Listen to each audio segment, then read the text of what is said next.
onto the more trickier ones. For some of the apps you're going to use like Discord and Streamlabs, you are going to have to connect it via your client ID and secret code.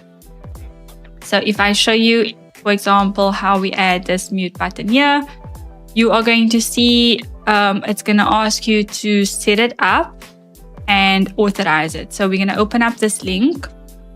And this link, you're going to start a new application. In my case, I've done it already and I've called it D6, and it's going to ask you for a bunch of information to input so that you can save this and get it approved, right?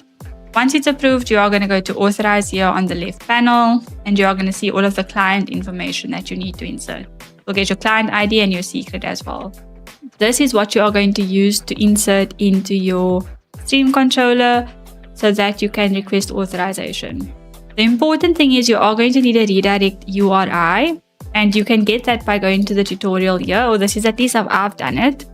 I went through all of the tutorial images that they've got here, and I saw the redirect URI included here for Discord.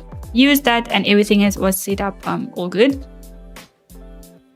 And then you just got to make sure your Discord is open so that you can utilize this when you are ready.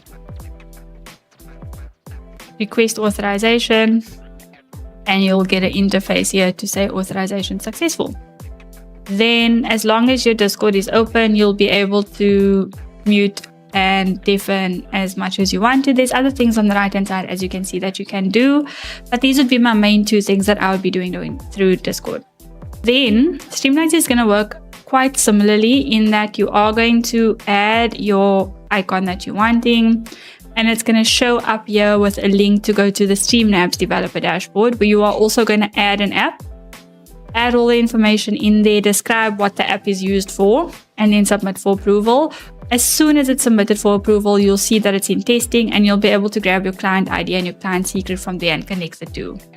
What you are going to want to make sure you do is there's going to be the redirect URIs here at the bottom, and it'll tell you exactly which ones to use. There's 2 of them, and that'll get you set up really well.